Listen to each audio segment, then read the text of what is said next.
Mr. C, good morning. Good morning, Zibby. Good morning, Chibuzor. Good morning, Lagos. All right. Good morning, Chibuzor.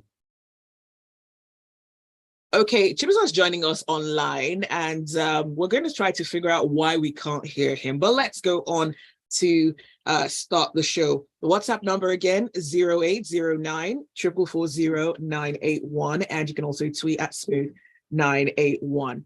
From Premium Times, President Bola Tinubu has suspended the central bank governor, Godwin Emefiele.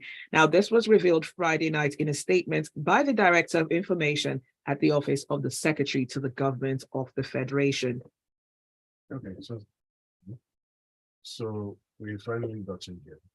The central bank governor on Friday was suspended from office by the current president, and he's been taken into investigative custody by the DSS.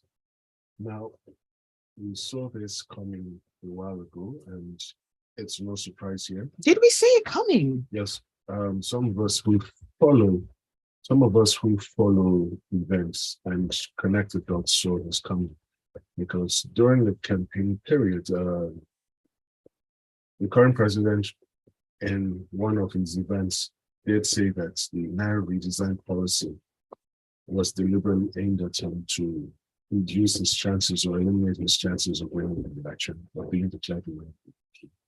And we took that and we noticed that if he did end up being declared the president, that he would then naturally come after this guy. And it's not like the CBN government is blameless or innocent in all of this. There are a lot of allegations hanging over his neck. Now, we must remember in February 2023, the DSS secretly obtained or tried to obtain an order to detain him. And there were some intrigues around that period, and he was rescued by military intervention because he got military guards to protect him both at home and at the office. So we're here now. And one of the questions I believe a lot of listeners are asking or would ask is, does the president have the power to suspend him?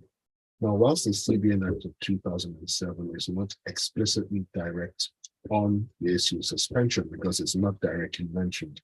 However, section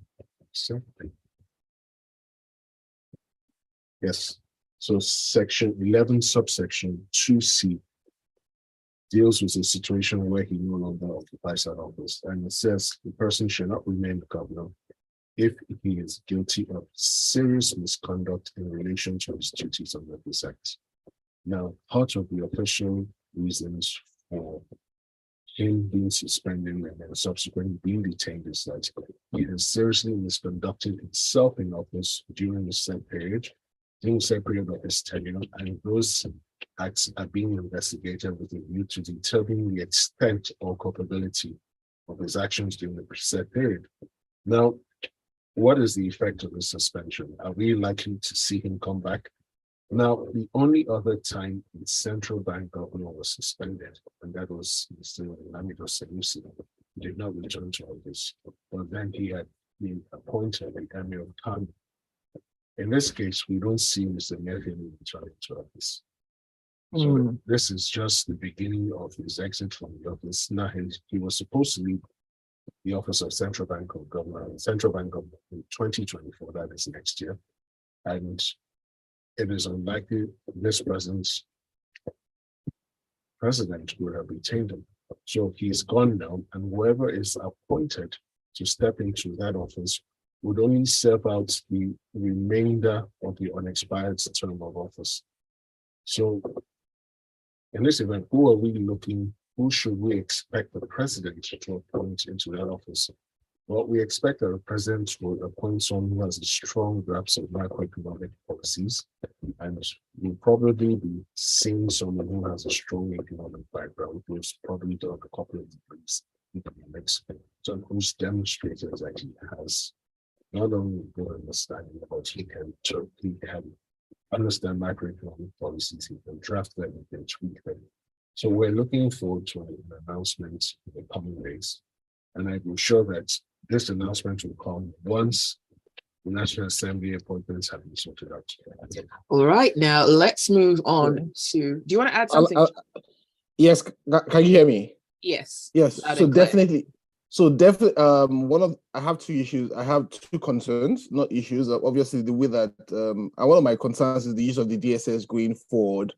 And I've always had that concern that the DSS seems to stray into issues that should have been led by either the EFCC or the police. I'm hoping we get to the point where both all the other security services do get strengthened. I will be seeing less of the DSS making such forays. The other thing also that this is one of the reasons why the CBN governor became right and center in the government and government policies in the last regime was due to the near absence of clear fiscal policies coming in from the executive. At the best situation or instances, the fiscal and the monetary policies should work hand in hand. What we had was, because of the gaps between first appointing a substantive minister for finance, the CBN governor basically took the lead in pushing policy in the financial space. And we saw that continue for a long time, even when there were clear headbutts between himself and the Minister for Finance. What we need to see some alignment to move the country in the same direction. Fiscal policy cannot be going in one direction and monetary policy going in the other direction. There needs to be a clear alignment. And it's not about who stands out, it's about getting this vehicle called Nigeria to move from this bus stop to the next bus stop in a positive direction. All right, thank you for that. Chibuzor, the WhatsApp number is 0809 440 981. And let's move on to the next story. This one comes from Punch. Now, the president, in my head, when I'm thinking president, sometimes I have to remind myself that we have a new president right now. President Bola Tinubu has hailed the winner of the June 12th elections, Chief MKO Abiola, and he's also promised to ease subsidy removal. Chibuzor? Okay, so today is June 12th. So this is one of those few years that would have two public holidays in the month at close proximity on May 29 and now June 12th. The president, so obviously most of us, or those that don't know why we have June 12th, is June 12th were the famed elections in 1994, where MK Abiola partook and at the end of this has supposedly won and has finally now been declared some years ago the winner of that election.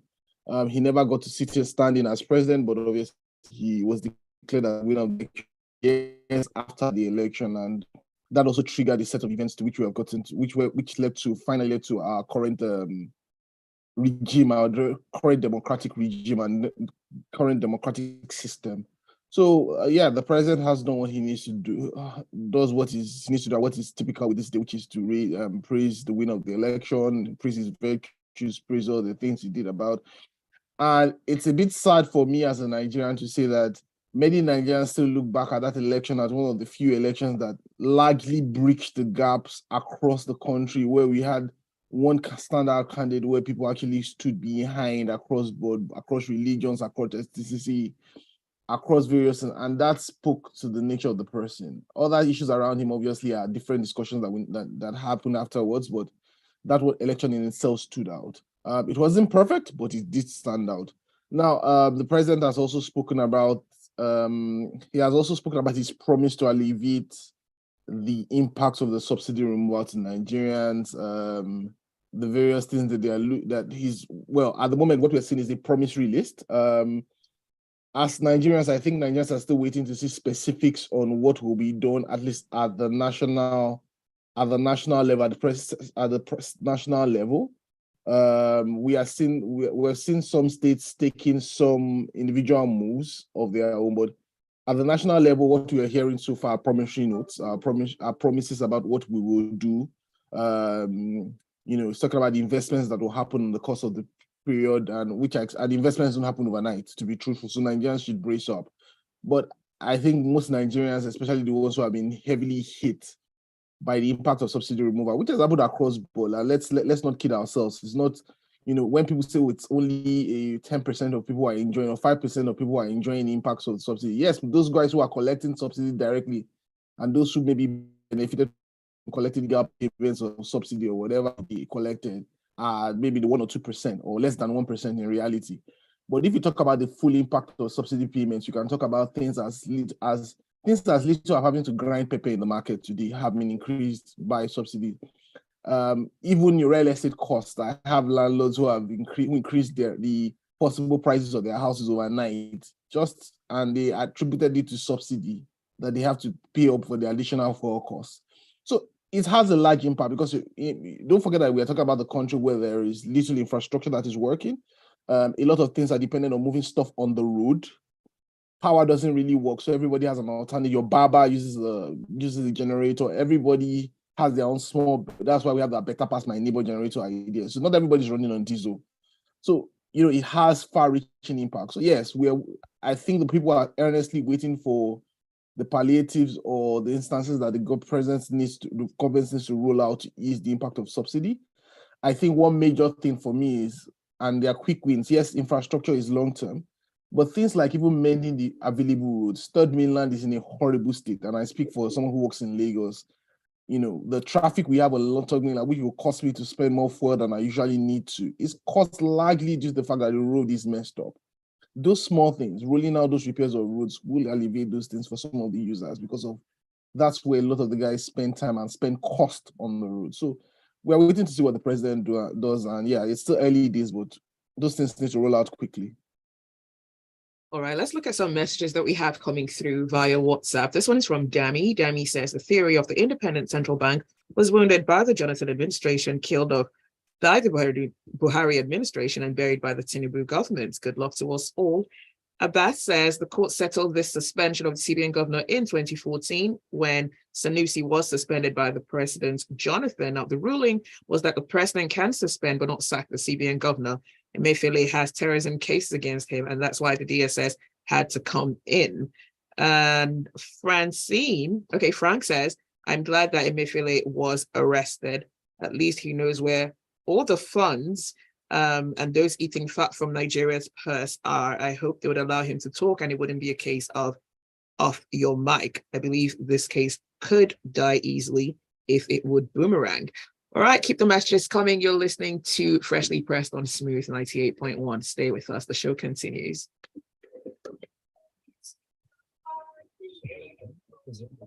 Yeah. Sorry, are we off? Emefiele's arrest is the one arrest that most Nigerians seem to be on one page about. The man has no defenders. Like sign language. The CBN governor has nobody in his camp. Everybody seems to. Oh wow! Everybody seems to want a piece of his head. When you talk, the cadence of your voice is a tenor saxophone, making love to a cello at perfect pitch. And you are so smooth. That's why we keep it here on 98.1. This is Justin Easy signing out.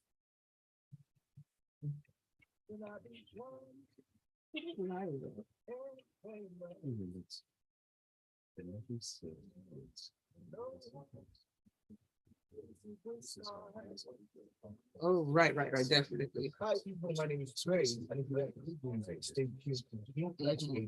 Yeah, so that was the court ruling from.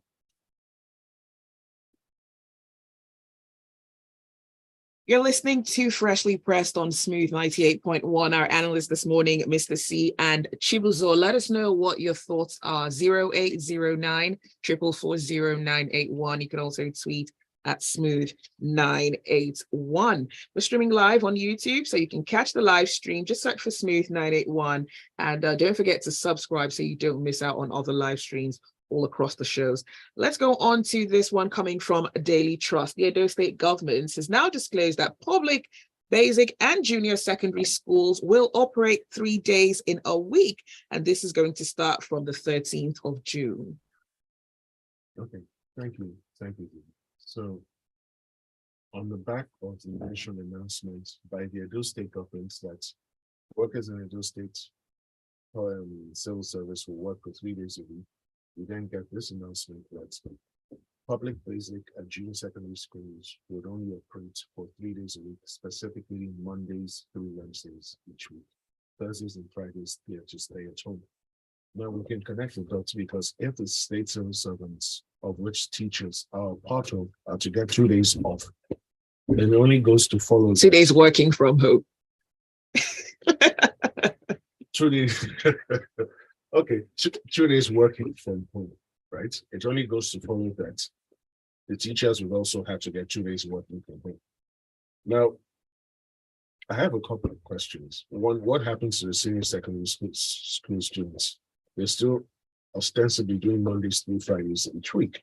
Now, the Edo State government has said that the subjects that would have been taken on Thursdays and Fridays will be compressed into Monday through Wednesdays. So school hours on Mondays through Wednesdays will be considerably longer to accommodate the subjects that have been moved in. Now, beyond all of that, we've also mentioned something about e-learning. They want to maximize e-learning and that the school calendar will run for, I think, an extra 6 weeks. Now, I've got a couple of questions. One, when they were running Mondays through Fridays, what was the quality of the education being delivered? Now, if we couldn't deliver the optimal level of education or quality of education in 5 days, how's it going to happen in 3? That's the first question. Now, the second question is this. On those 2 days, what is the plan? It's very easy to parrot or tell the people email. One, what is the level of internet service penetration in Edo State? And this is beyond, move away from Benin City, which is the capital, the other part of Edo State. What is the extent of internet penetration? Because when you say e-learning, we're saying a number of things. One, each student has to have access to a tablet or a laptop or a desktop computer. You have to have the content on it. They have to be able to access that content, and they need to understand it too. Have the teachers been trained to provide education virtually? And then for how long is this going to last? Because this was a reaction to the increase in petrol prices. Now, if that increase is reverted and we see a downward reduction in the price of petrol, are the students going to return back to the Monday to Friday regular routine? So many questions, and I'm not sure we have all the answers yet, but let's see how this goes, because we might just have a winner in here somewhere. And if somewhat we can get this right, then maybe it is the models that could be exported to other states. But let's watch and see how this unfolds. Well, these are questions, these are valid questions. And when you say teachers should work from home, the whole essence of being a teacher is you are in front of students physically. Now, with the advent of COVID, that perspective has shifted. So you do not need to be with them physically in the same area, but even virtually, you should have access to them. So what arrangements have been made for students to link up with their teachers virtually so that if they have questions, they can ask those questions and those questions will be answered? Maybe they should look to one of the cable service providers because they have a couple of educational channels where real life school subject problems and topics are taught. So maybe they should look at that and then possibly look at incorporating the state broadcasting service, especially the television now, so that for the 2 days that the students are at home, they can then pack lessons pre-recorded, which will be aired so that the students can tune in, because at least we're sure that a lot of students will have access to some television or the other, as opposed to tablets or laptops. But let's see how this works. I recall during the lockdown, some radio stations here in Lagos had programs where children were basically being taught over the radio. I mean, that's even way more accessible. Yes, that could work, but it's always easier when they can see the person who's teaching them, who's instructing them. So that's why I went for the television angle, so that, for example, mathematics, you have to see what is being taught. Because I'm not sure how, because mathematics is a very interesting subject. Even when you're seeing the person teaching you, you don't get it. So how much more when the person is speaking over the Right. radio? So in some way, is the Edo State government possibly, or are there concerns that the Edo State government is compromising on quality of education for children in a bid to try to save money? No, I'm not sure that is the case, because we also have to look at who the governor is, who the deputy governor is. Now, the governor is an accomplished professional in corporate law, and I'm not sure that's what he wants to do. So I believe he's trying to work out the best possible approach given the circumstances that fate has dealt with right now. And we'll see, but he's determined, from the little I know of him from a distance, he's determined not to compromise quality in any area. All right. Abbas says Edo should have reduced it to 4 days like Kaduna did even before the subsidy removal. We're also waiting for the federal government to do something as well. And okay, let's go on to the next. This one is from Cruz. Cruz says, I think it's an error for any government to reduce school days to 3 days. Instead, it would be better to implement modalities to enable transportation for students and the main support staff. Other staff can be asked to do 3 days or work from home.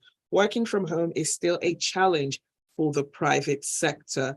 And Ajayi says, the suspension of Emefiele as the CBN governor is quite in order. He brought so much hardship to the masses with this controversial Naira redesign policy. He's also alleged to have committed some other infractions for which he must answer for. All right, let's go on to the next story. This one comes from Vanguard.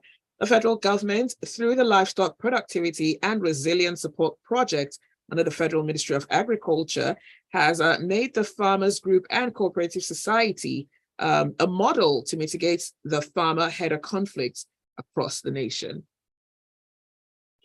Okay, this story has a lot of acronyms flying around, basically.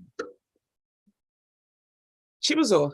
Hello, can you hear me? Yes, we can. That was my fault.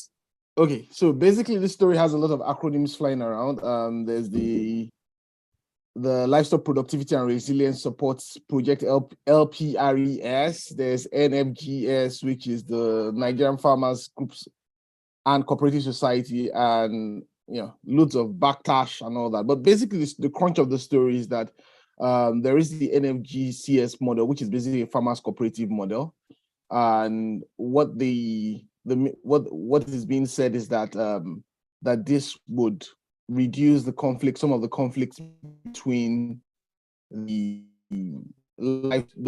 farmers and the guys who are rearing their livestock. So it will reduce some of the farmer herder conflicts, because basically what it does is it gets both parties together to actually have a sustainable setup where they have like a large farm that allows you to basically on one hand raise livestock, on the other hand have your farm produce without the conflict that ensures from this. So this has been led by a farmers cooperative, and we hope to see a lot more of this.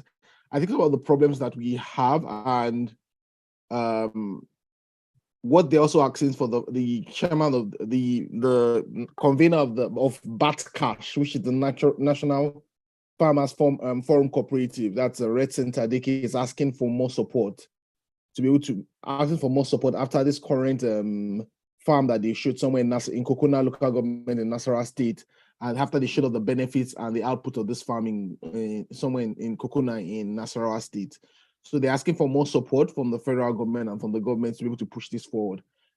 So currently, the LPRES program has been signed up by 10 states: Adamawa, Taraba, Gombe, Borno, Kogi, Oyo, Kano, Sokoto, and Niger and Kwara.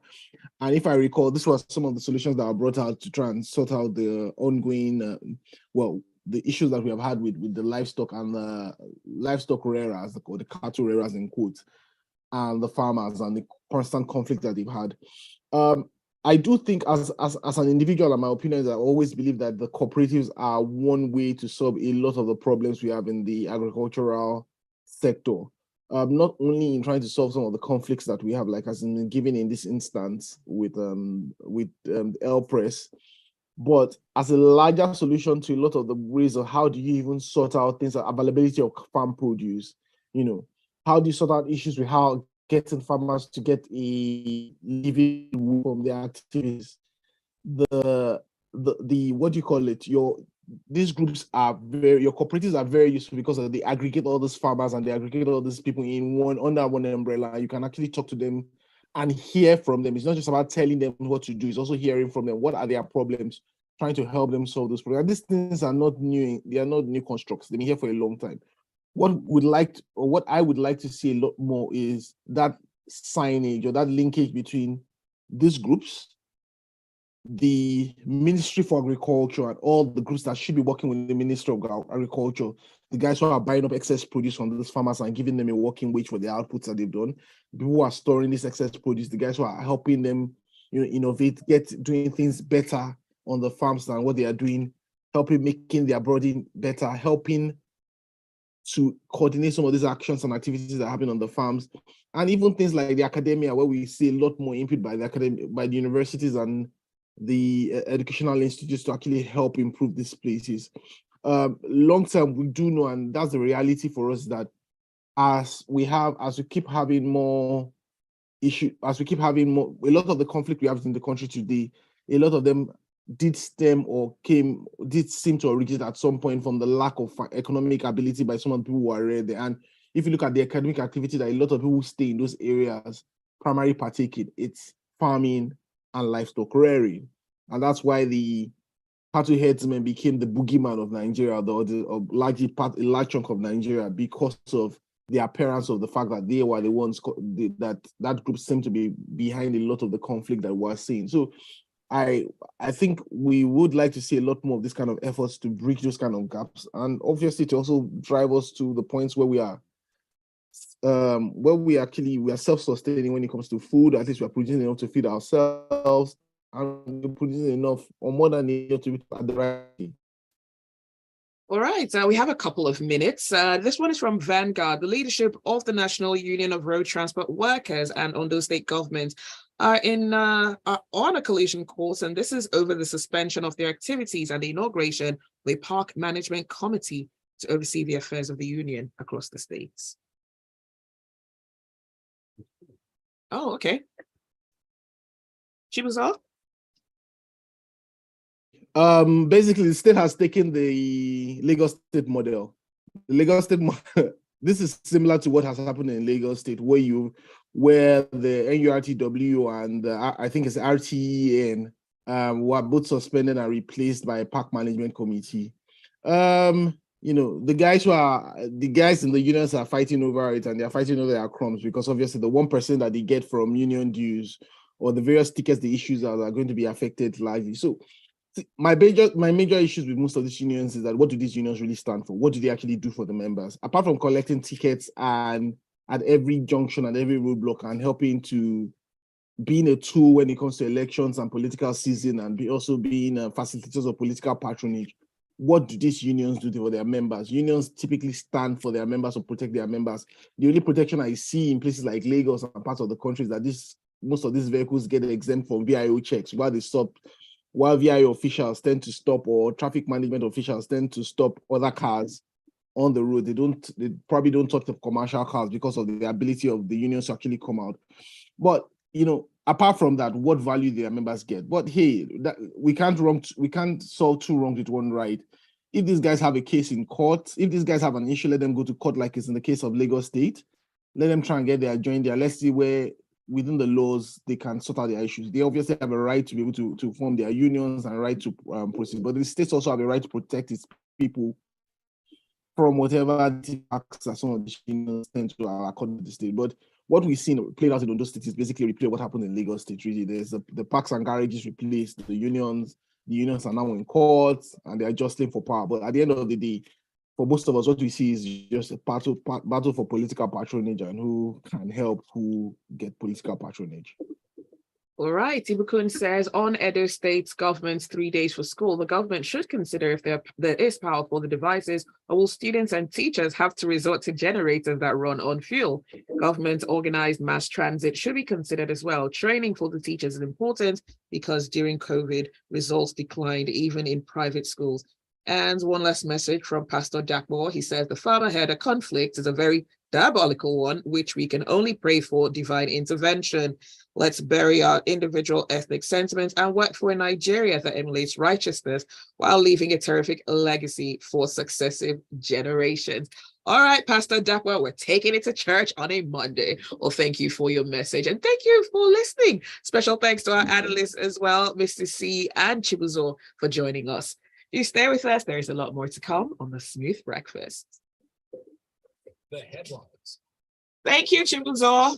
Thanks, Zibby. Bye, Mr. C. I missed your message. I was caught up in something. Oh, it's all right. We We'll understand. chat later. All right, Later. bye.